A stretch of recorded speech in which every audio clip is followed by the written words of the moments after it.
Tales from the Gas Station, Part 6, by GasStationJack. Hey everybody, it's me, Jerry, from the gas station at the edge of town. Proud to be the newest member of the team.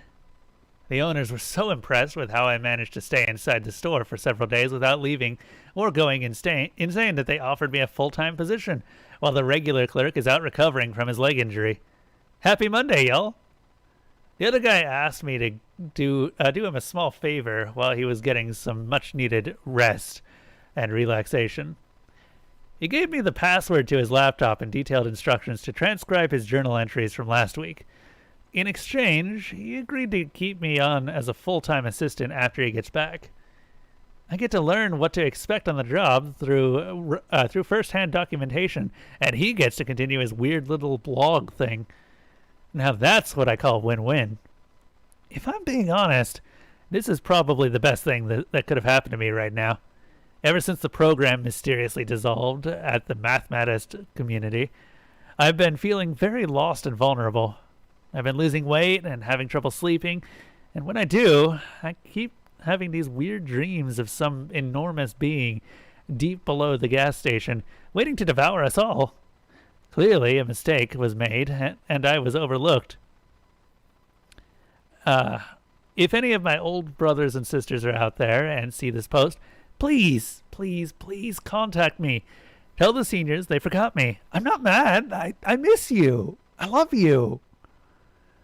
Before I get started, some guys in suits came by and suggested that if this blog was going to continue, that I make a PSA. If there is anybody still alive that read the story about what happened here on Halloween, don't wait for the symptoms to start. Please go to the nearest emergency room or call the Center of Disease Control and tell them you are experiencing the effects of Rommel's syndrome. Anyway, back to the journals. I'm going to do my best because the guy's handwriting is awful, but here's the parts I could read. 11/07/07. This is ominously close to my date, like the actual real-life dates. Sorry. 11/07/07. 7 p.m. The man in the trench coat was standing out back when I went to take out the garbage tonight. I don't know why the man in the trench coat keeps visiting my store, or why I've never gotten a good look at him. He was standing at the tree line just beyond the dumpsters, staring as he ever did. Tonight, I stared back. The hinge of his jaw began halfway up his face, where his nose should have been. The edges pulled back to either ear in a skeletal grin. His tiny, milky white eyes were beads behind the oily black hairline that hung down straight in bangs all the way to his cheek jowl. His impossibly wide mouth bisected the head between greasy hair and wet flesh. Drool, I would assume. We stood there, 15 feet apart, staring at one another for what might have been 10 seconds or 10 minutes until finally the man in the trench coat turned away. His legs bent funny, in a way that human legs shouldn't be able to bend, and he landed on all fours before galloping off into the woods. I don't know if I've seen the last of the man in the trench coat. Holy shit, did you guys read that? This is some crazy shit. Sorry, Jerry again. I promise I'm not going to do the running commentary thing. I just had to say, Jesus, you know? This is some weird stuff. I mean, I remember him telling me a couple weeks ago to go outside and talk to a man in a trench coat. Super glad I didn't now. What the hell? Okay, that's it. I'm done. Back to the transcriptions. The next page is soaked in blood and completely unreadable, so I'm going to have to skip that part. Hundreds and hundreds of them. She had never seen so many in one place before, not even in her dreams. Before she left, she told me that I would see her again. Was that supposed to be a warning or a flirtation? 3:23 a.m. It's a quieter night than I'm used to. The package from yesterday afternoon still sits in the counter where I left it. The label is made out to me, with a return address I don't recognize. The rectangular parcel is wrapped like a Christmas present with red and yellow stripes and feels heavy. I would say it's just the right size for a dead cat. I can't think of any realistic reason I shouldn't open the package, but there is something in the back of my mind telling me that to open this would be tantamount to opening Pandora's box. that the contents of this little parcel will irrevocably change the course of my life in a way that may have seemed impossible before. I feel like this box is full of butterflies ready to create tsunamis, and I'm just not sure I'm ready for that yet. I think I'm going to teach Marlboro how to clean the drink machines. 3:47 a.m. Marlboro is passed out in a hammock in the supply closet. I think he finished that bottle on his own. I guess I'll go clean the drink machines by myself. 5:45 a.m. The hand plants were growing faster than I expected. They are now past the elbow, almost to the shoulder. I saw that the crop had caught a curious coyote that got too close. It was not pretty. I also noticed that Rocco is still alive. I caught him sitting on the roof, tossing food to the crop of hand plants. This is why they're growing so fast. They're eating way too much. If this gets out of control, I may have to torch this crop just like the others. I don't want to. It sends shivers down my spine whenever I hear the way they scream. 7:30 a.m. Carlos came in for his morning shift, looking pretty terrible. He filled up on coffee and told me that he hadn't been sleeping too well. The bad dreams had been keeping him from getting a restful night. I wonder if I should tell Carlos about my condition. He asked about the gift-wrapped package sitting on the counter. I told him that it came with the post yesterday, and I didn't know who it was from.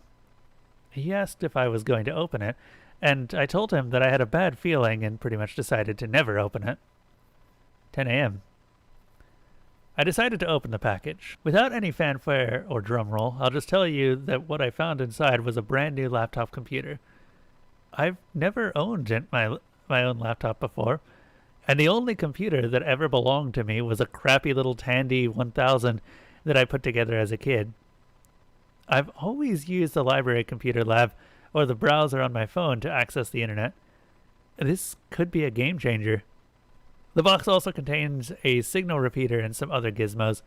I know this is crazy, but I think I may be able to access the internet from the gas station now. There was a handwritten note at the bottom of the page.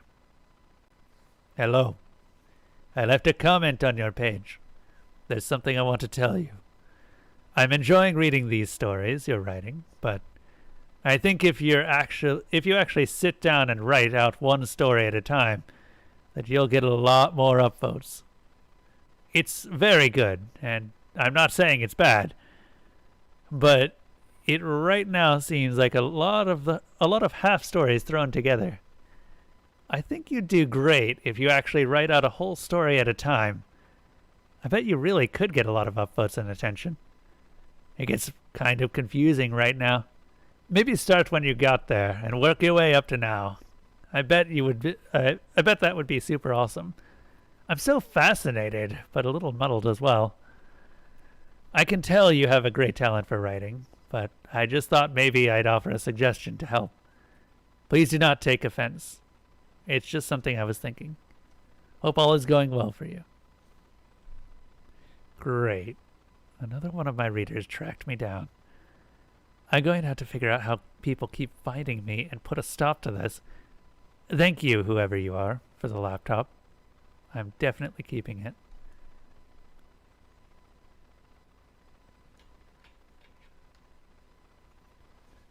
Huh.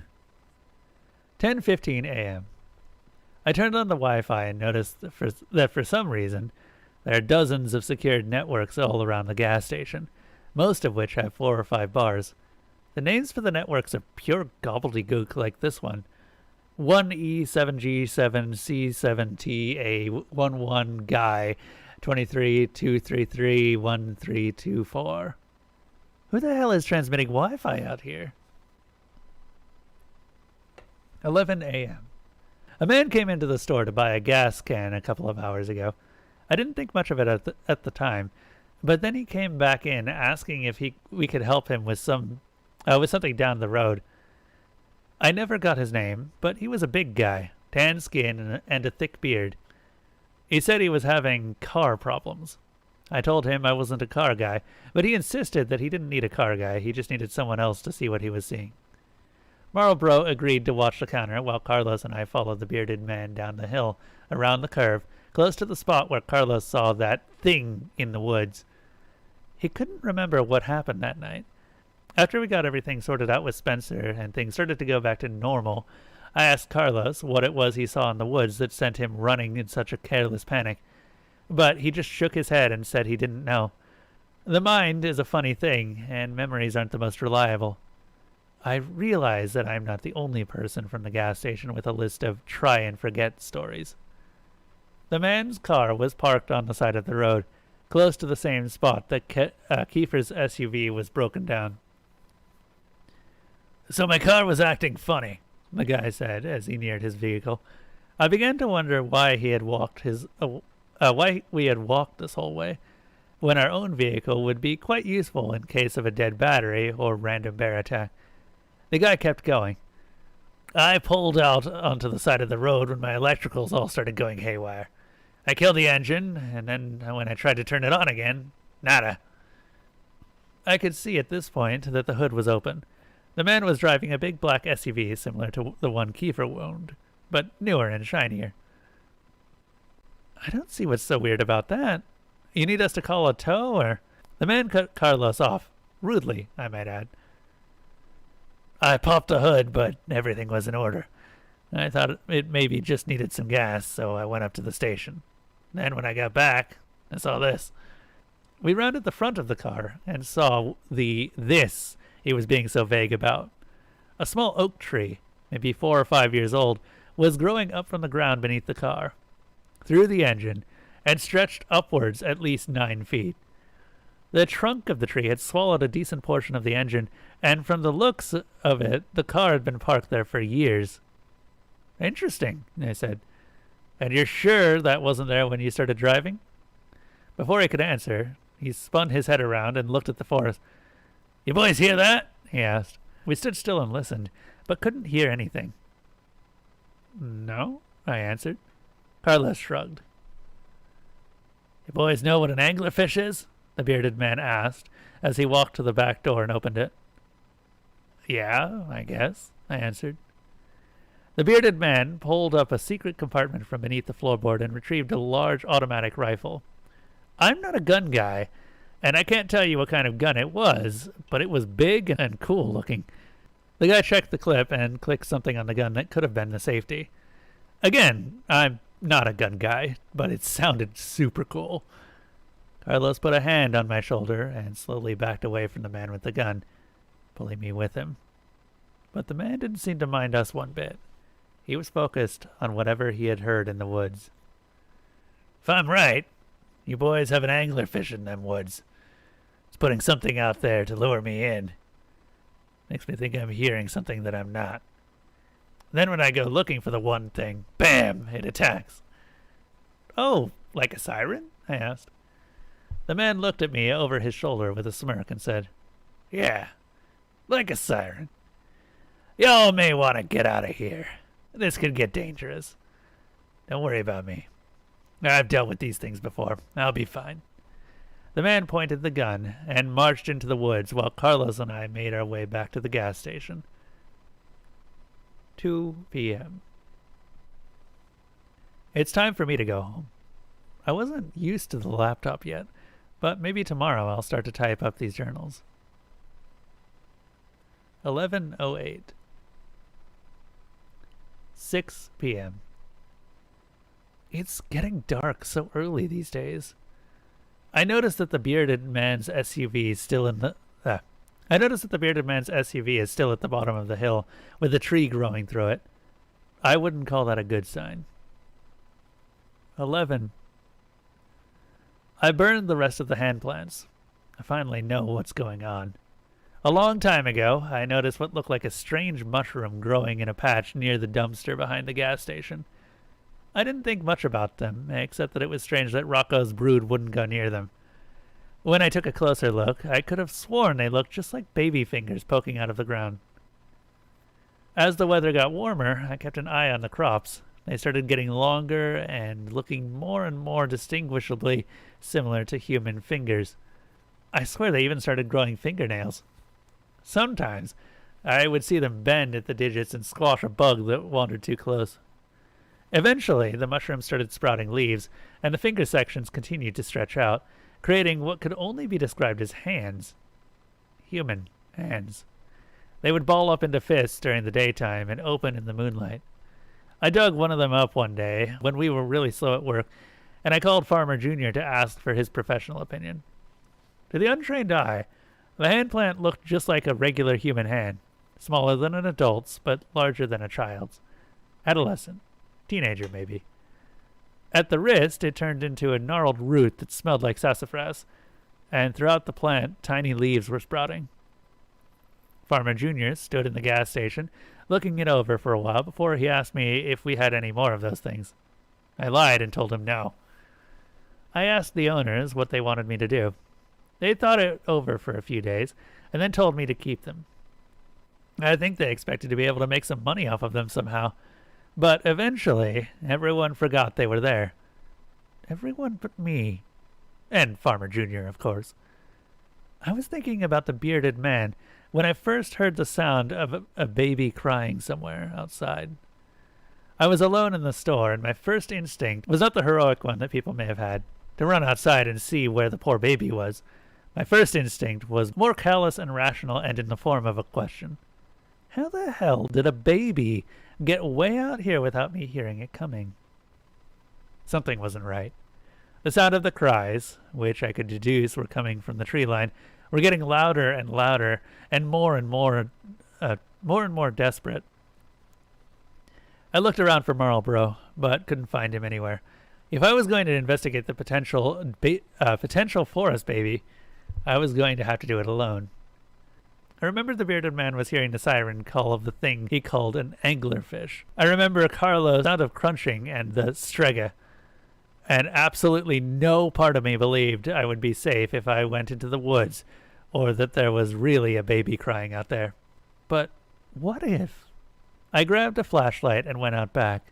The crying seemed to be moving deeper into the forest, quickly, like the crying baby was being carried off by something that I didn't have to stop and move around the trees or physical barriers. I walked into the forest just far enough to find the last thing I ever expected to find. It seemed that the hand plants had extended slightly further than the little patch outside the gas station. Those plants that I had been watching and burning whenever they got too aggressive were not as controlled as I had previously believed, because out here, just a few steps into the woods, was a hand plant that I had missed, that I had never trimmed or culled or burned, that was left free to grow as large and wild as it possibly could have. Out here was a hand plant that had grown so large it had fallen over. It had grown past the shoulder. It had grown its own head and torso and crotch and legs. Out here was a full human body covered in tiny leaves, huddled on the ground and attached to the soil by thick talons of brown roots. And the weirdest part of it all? The body was one that I recognized. The body, the full-grown hand plant, was Kiefer. I don't know what possessed me to touch him. Maybe I just wanted to make sure he was real, as if touching him would prove that one way or another. When I did, his eyes opened, and he cracked a smile. He could not move. The roots had him firmly stuck in place, but this Kiefer plant could talk, and talk he did. We stayed out there talking for over an hour. I won't go into everything the Kiefer plant said, but I will say this. There was something under the gas station. Something big and powerful. Something plotting. And I've been working for years in a cloud of this dark god's farts. I felt extra terrible setting the fully developed Kiefer plant on fire after I burned the rest of the crop of hand plants. But honestly, what choice did I have? When I got back to the gas station, Spencer was waiting for me. He knew I knew. And I knew he knew I knew. I was halfway expecting what came next, but not expecting him to enjoy himself quite so much. Spencer locked the front doors, then proceeded to beat the crap out of me. I'd like to say I got a few good hits in as well, but that would be a huge lie. I don't think I laid a single finger on him, although I did mess his knuckles up pretty good with my face, so I have that going for me. Spencer dragged me across the gas station to the hallway past the bathrooms, past the walk-in cooler, to the big strange door that I had only just noticed a couple weeks ago. If it were possible for me to pass out, I'm sure I would be unconscious right now. "Why are you doing this?" I asked, as he banged on the door 3 times. There was a sound from the other side, and then Spencer yelled, "Open up! It's me!" The door cracked open, and Spencer dragged me into a room I had never seen before. It looked like an old office. There was a desk next to the wall of monitors with security feeds from all over the store and the perimeter. Security feeds from the cameras I never knew existed. In the middle of the room was a large hole that looked like it had been created with a team of jackhammers. "Time for you to meet my boss," Spencer said as he dragged me to the edge of the hole. "Kiefer," I said, to which Spencer let out a hearty laugh. "Nah, not Kiefer. My boss put Kiefer out there and hired me to watch him. My boss is much bigger than some idiot politician." I half expected Spencer to go into the cliche movie villain exposition rant, but instead, he sparted me right into the hole. I think my leg is broken. At least I assume that's what the bone poking out means. But hey, I'm no doctor.